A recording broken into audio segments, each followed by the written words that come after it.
Thank you. Thank you. Thank you. It's great to be here. It's a real honor to speak before CPAC. I want to start by sharing a story of opportunity with you. Last Friday, I was in New Orleans. I went looking for ways to improve education for the children that are born into a life of poverty and dependency.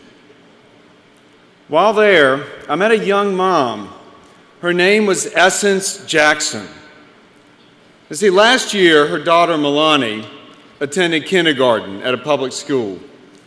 Midway through the year, Milani's teacher pulled Essence aside and told her that her daughter couldn't get what she needed at that school, that Milani was too bright, that she needed more opportunity than that school could give her.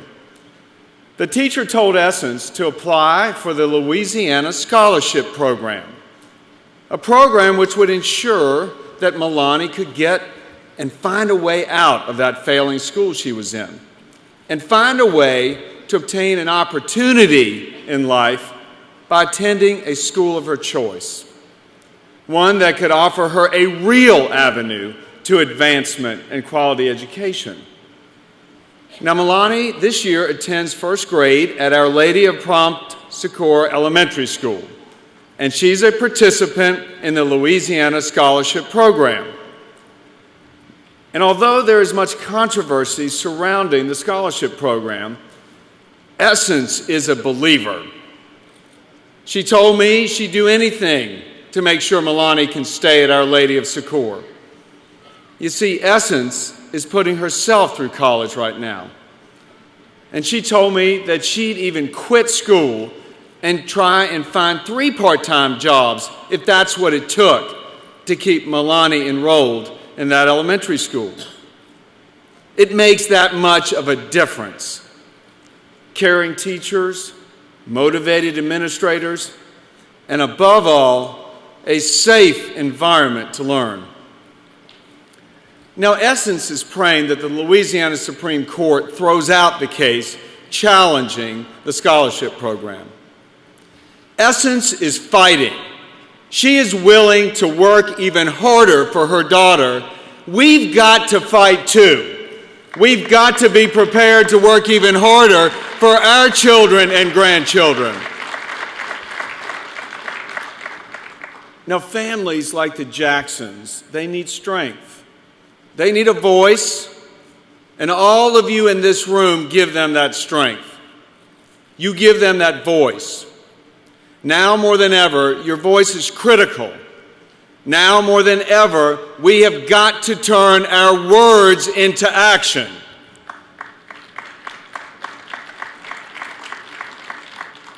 America faces serious challenges. Our debt is exploding. The very economic foundation of our nation is at risk. Washington's addicted to spending. This addiction threatens future generations. More taxes, more spending means more government control. Families having to give more and more money to the federal government means less freedom, plain and simple. Too many Americans are on welfare. Too many Americans are dependent on government-sponsored health care. Too many Americans give up time with their kids in order to hold down 2 jobs just to pay the bills. For too many in this country, it's just not working. Too many moms and dads have had to come home, walk into the kitchen, and deliver the news to the family that they no longer have a job. The bills are stacking up. Hopes diminish. Often, they've got to tear their kids from their friends and their schools and their neighborhoods in order to move just so they can find some work. We've got to help these families. And the way to do that is not by more government. The way to do that is with our policies, rooted in the conservative principles of limited government and freedom.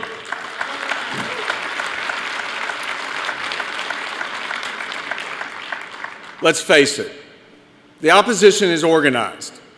but they have very different ideas on how to help these families and truly how to affect the future of our country. President Obama and his allies believe that the best solutions to our ills is cradle-to-grave government support.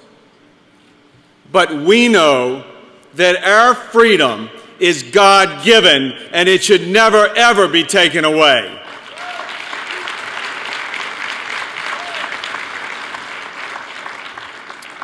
More freedom produces better outcomes. That's why it's always best to leave the decision-making to the moms and dads and the families of America, not the government. All too often, Washington measures results in dollars spent and government workers hired. And when that doesn't work, the answer is always more government. Nobody knows this better than you. The American Conservative Union has been fighting for freedom for almost 50 years. Now, in the House of Representatives today, the fight continues. The Democratic Senate has not passed a budget in 4 years. Next week, the House will pass one that balances in 10.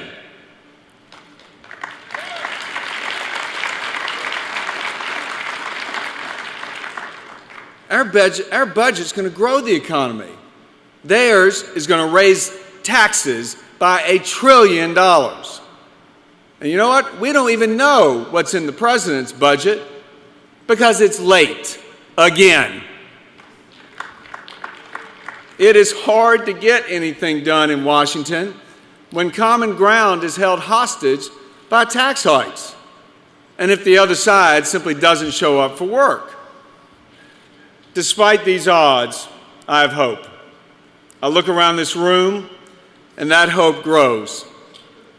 We can pursue an agenda that is founded on the values that we share, an agenda that applies the conservative solutions to the challenges faced by so many working families. And yes, part of that agenda must include school choice.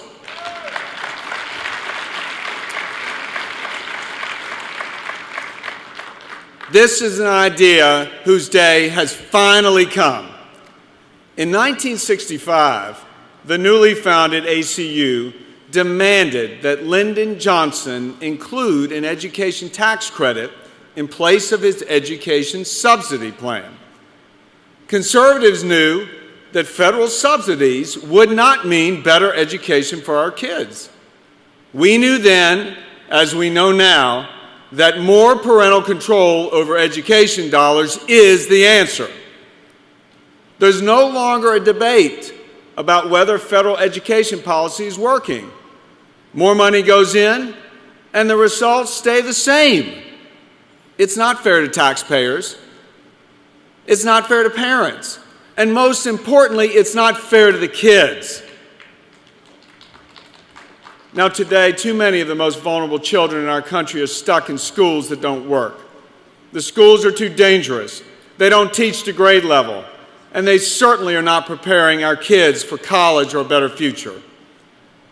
Too many of these kids end up unemployed, in a cycle of dependency, or worse, a life of crime. Yes, that costs us as society, but worse, it costs these children their future. And you know what? We're losing them. It's a tragedy, and we've got to fix it.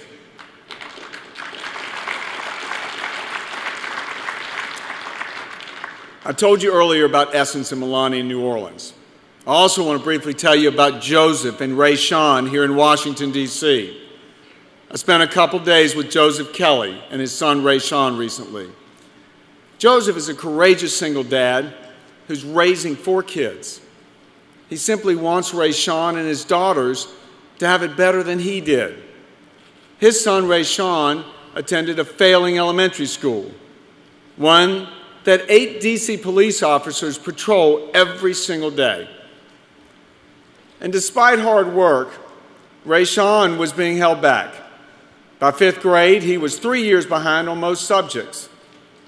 Joseph heard of the D.C. Opportunity Scholarship Program, and he dedicated himself to making sure that Rayshawn and his 3 sisters were accepted into the program. All he wanted for them was access to a school that would put them on a path to graduation and then on to college. Within 2 years at a private school, Rayshawn caught up to his classmates and is now a student at the University of the District of Columbia. His 3 sisters are now attending the preparatory school of D.C. and are on a similar path. So I've got to ask, who in the world would want to deny Rayshawn and Milani these opportunities? Well, for 4 years, President Obama has sought to end the D.C. Scholarship Opportunity Program. And for 4 years, Republicans, led by my friend, the Speaker John Boehner, have saved that program from extinction.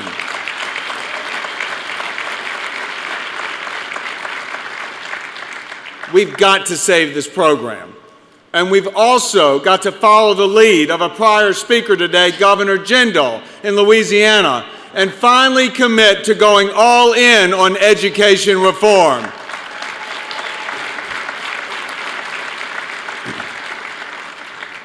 Imagine if we're to try and move in this direction in the federal level. Allow the federal money we currently spend to actually follow the individual children. Students, including those in poverty or with special needs, could access the best available schools. And their options ought to include not just public or private schools, but charter schools. A competitive environment where schools compete for students rather than the other way around gives every child an equal chance at a greater destiny. No parent or child should ever be forced to wait for failing school systems to get their acts together.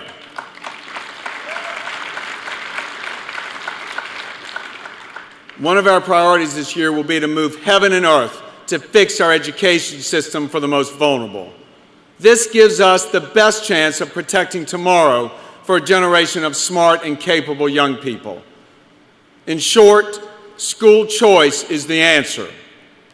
It puts our conservative values to work and provides opportunity for our kids. Now, President Obama and the Democrats have got to see the light. We can find common ground, but as Ronald Reagan said, if they don't see the light, we'll make them feel the heat.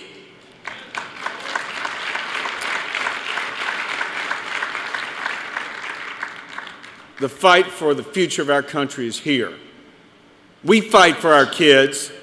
We fight so our kids go to a good school. We fight so our kids have good health care. We fight so our kids aren't born facing a mountain of debt. We fight so parents can get a job, make an honest living, and provide for their family.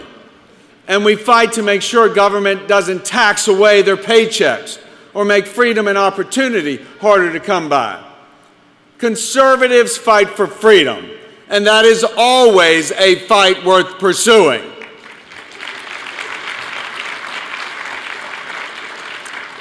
We've got to pursue this fight together. Where we have differences, we should air them.